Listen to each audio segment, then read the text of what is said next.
voient comme des égaux, comme des partenaires. Rien n'est moins sûr.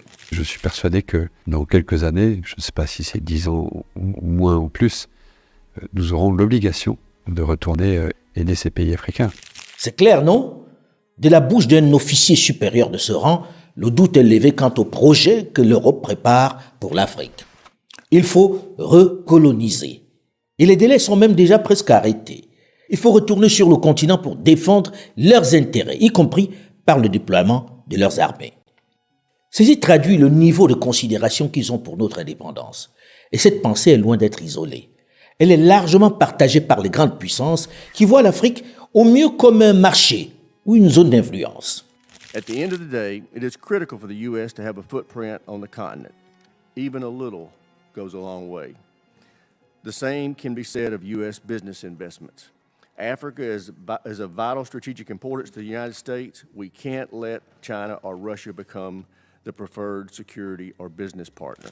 En réalité, nous, Africains, sommes manifestement les seuls à croire en notre indépendance.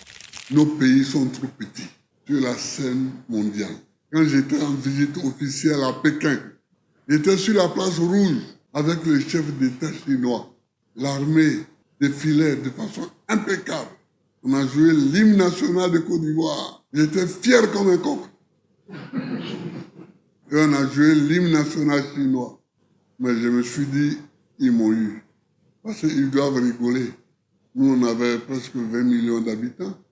Eux, 1 milliard 500 millions d'habitants. Qu'est-ce que je pèse? Rien.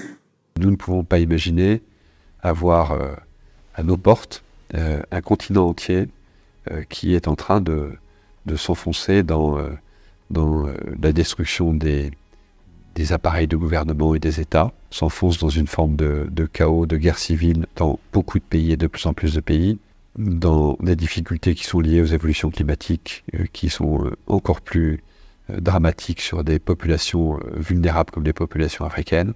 En plus, un continent qui va connaître une explosion démographique comme aucun continent n'en a jamais connu. Et donc imaginez que ça se passe là, dans les 10-20 ans qui viennent, et que ça n'aura pas de conséquences sur l'Europe, parce que nous vivons dans une sorte de bulle protégée par je ne sais quoi d'ailleurs, c'est tout simplement inconscient. Et donc je pense que cet intérêt commun-là devrait un jour faire que l'Europe se décidera à agir comme une entité politique qui ira défendre elle-même ses intérêts, y compris par le moyen de l'engagement de ses armées. Y compris le moyen de l'engagement de ses armées. On ne peut pas être plus clair. Recoloniser.